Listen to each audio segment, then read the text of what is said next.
네, 6학년 친구들 반갑습니다. 과학선생님 심준희 선생님이고요.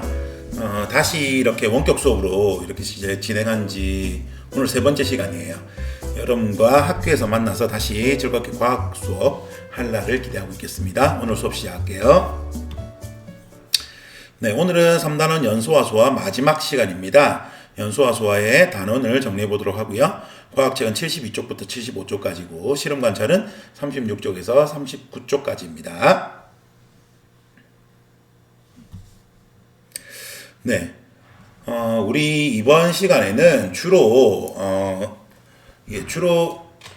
그 불을 붙는 연소 그리고 불을 끄는 소화에 대해서 이렇게 쭉 배웠잖아요. 이 연소와 소화 이것과 관계된 직업들이 있습니다. 바로 화재 감식 전문가인데요. 화재가 발생한 뒤 화재 현장을 책임지고 조사하는 사람들이죠.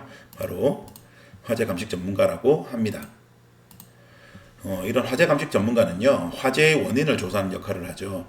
우리가 불의의 사고로 또는 부주의로 또 어떤 이유로 무언가가 불타고 사라지게 되면 거기에 대한 상심이 클 텐데요. 앞으로 이러한 일들을 발생하지 않도록 이것을 철저하게 조사하고 그 원인들을 파악한 후 이것을 예방까지 이렇게 조언하는 이런 분들이 바로 화재 감식 전문가입니다.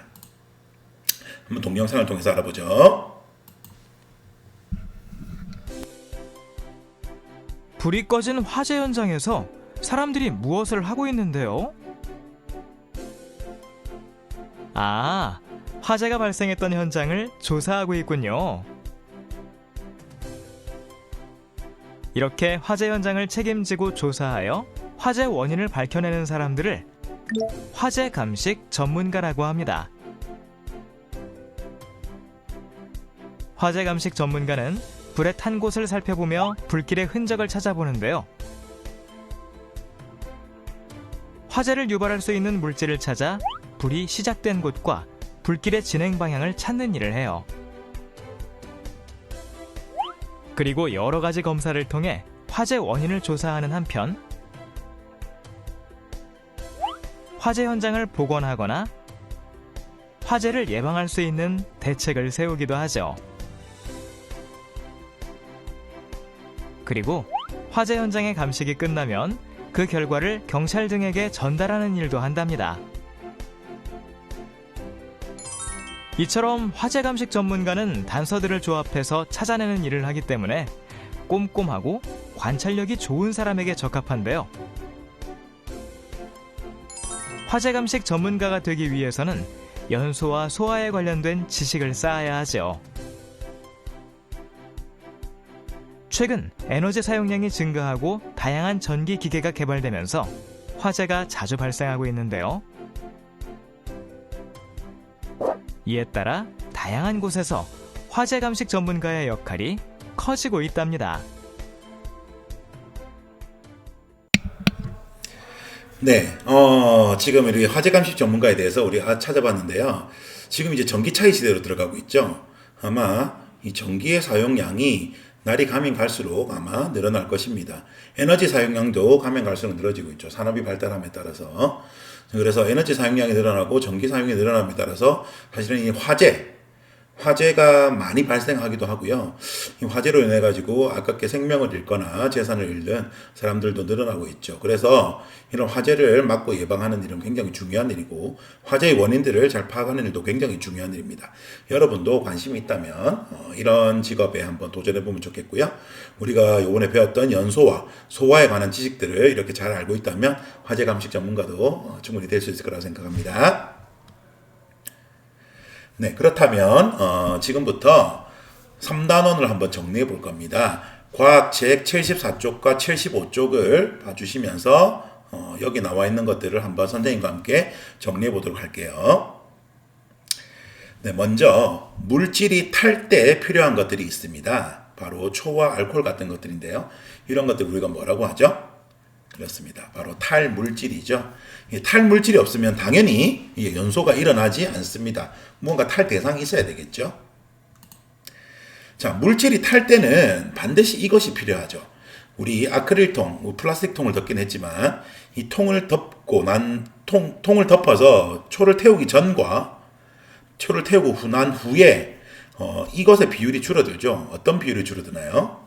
그렇습니다. 바로 산소의 비율이 줄어들죠. 물질이 산소와 빠르게 반응해서 빛과 열을 내는 현상을 연소라고 하니까 이 연소에는 반드시 산소가 소모되게 되어 있습니다. 그래서 그 초 안에, 아크릴 통 안에 있는 초가 타면서 산소를 사용하게 되니까 산소의 비율이 줄어들게 되는 거죠.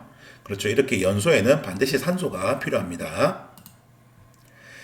자, 이 실험도 우리가 진행을 했습니다. 알코올 램프 위에 성냥머리 그리고 뭐 종이 등을 올려놓고 알코올 램프를 가열해 보니까 직접 불을 붙이지 않아도 어떤 온도 이상이 되면 갑자기 성냥머리 등에서 불이 확 붙기 시작하죠.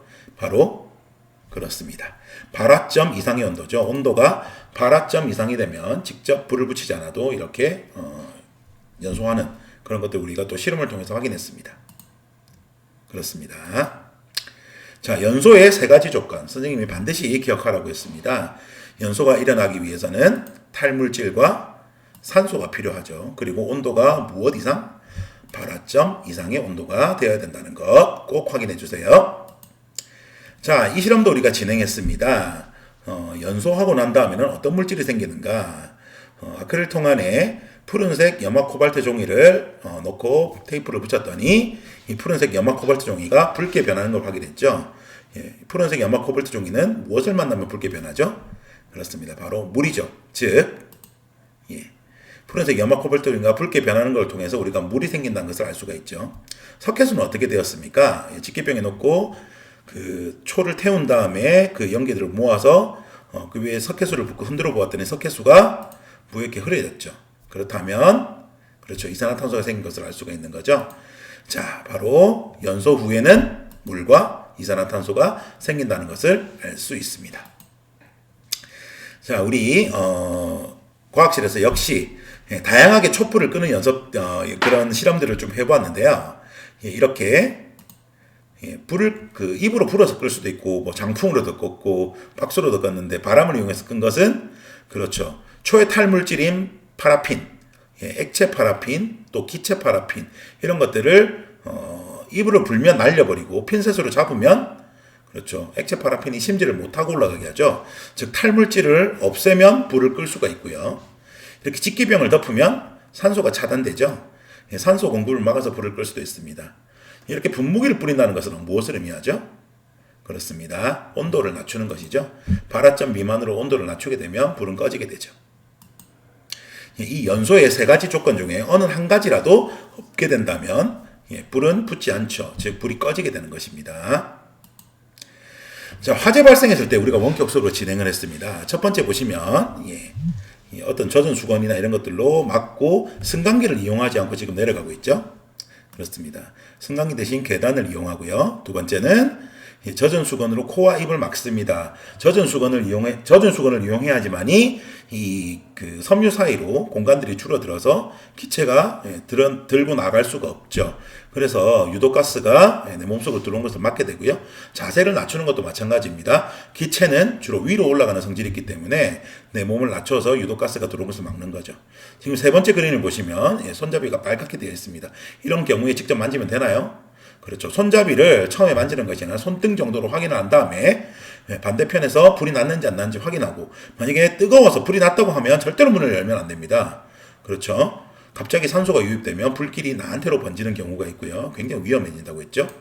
문 손잡이가 뜨거우면 문을 열지 말아야 됩니다. 이렇게 화재를 발생했을 때는 이런 식으로 우리가 안전하게 대처를 해야 될 것입니다.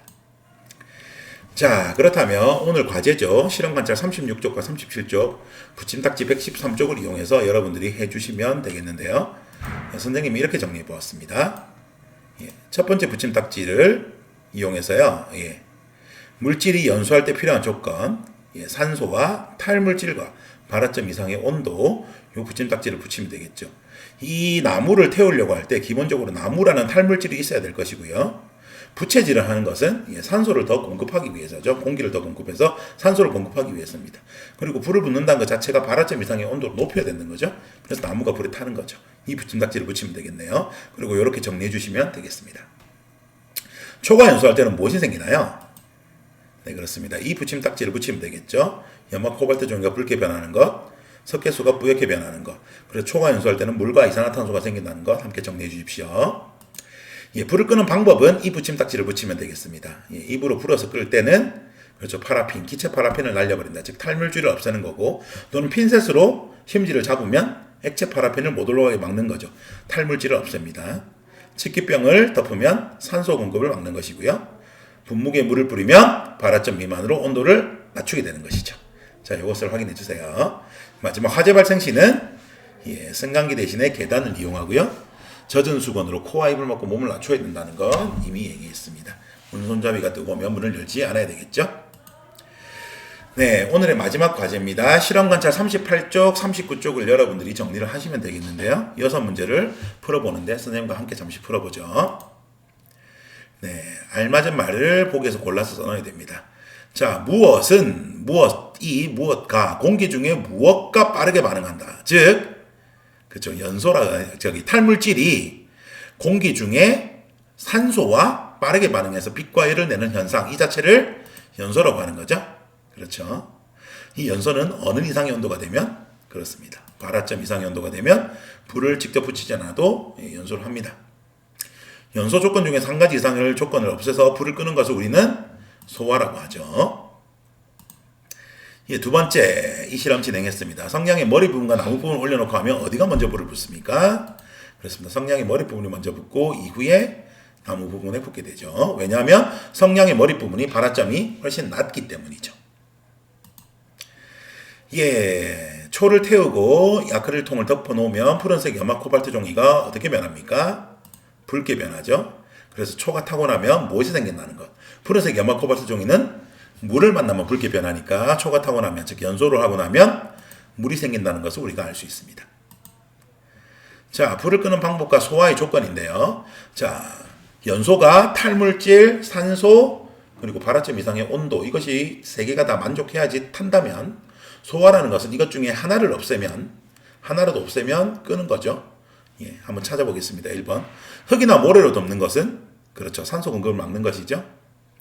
연료 밸브를 잠그면 예, 가스가 이제 올라온 것을 막는 건데 가스라는 것은 탈물질이잖아요. 그래서 탈물질을 없애는 겁니다. 이것도 맞네요. 물을 뿌리면 온도가 낮아지죠. 그래서 발화점 미만으로 온도를 낮추는 거고요. 알코올 램프 뚜껑을 닫는다. 모래를 덮거나 뚜껑을 닫는 것은 산소의 공급을 막기 위해서죠. 알코올 램프를 덮어버리면 뚜껑을 덮으면 산소가 더 이상 산소와 만나지 못해서 산소 공급을 막게 되는 겁니다. 촛불을 입으로 분다는 것은 발화점 미만으로 온도를 낮추는 게 아니죠. 기체 파라핀을 날려버리는 겁니다. 즉 탈물질을 없애는 거죠. 정답은 5번이 되겠습니다. 그렇습니다.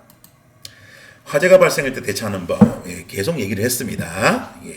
승강기 대신에 계단을 이용하기도 하고요. 계단을 이용해야 합니다. 반드시. 그리고 젖은 수건 등으로 코와 입을 막고 자세를 낮추어야 되죠. 그렇죠? 119나 전화해서 비상벨을 눌러서 신고하고 크게 외쳐야 합니다. 아래쪽에 불이 났을 때는 원래는 건물의 바깥으로 대피하는 게 맞지만 아래층에 불이 났을 때는 위험해서 아래쪽으로 대피할 수가 없죠. 그럴 때는 또 위를 향해야 되죠. 그리고 손잡이가 뜨거우면 반대편 쪽에 불이 타고 있다는 거예요. 그럴 때는 문을 함부로 열면 안 되겠죠. 산소를 만나서 오히려 불이 번집니다. 자, 그런 것들을 적으면 되겠죠. 119에 신고하고요. 젖은 수건으로 코와 입을 막고 계단을 이용해서 대피하고 반드시 계단을 이용합니다. 승강기를 이용하지 않습니다.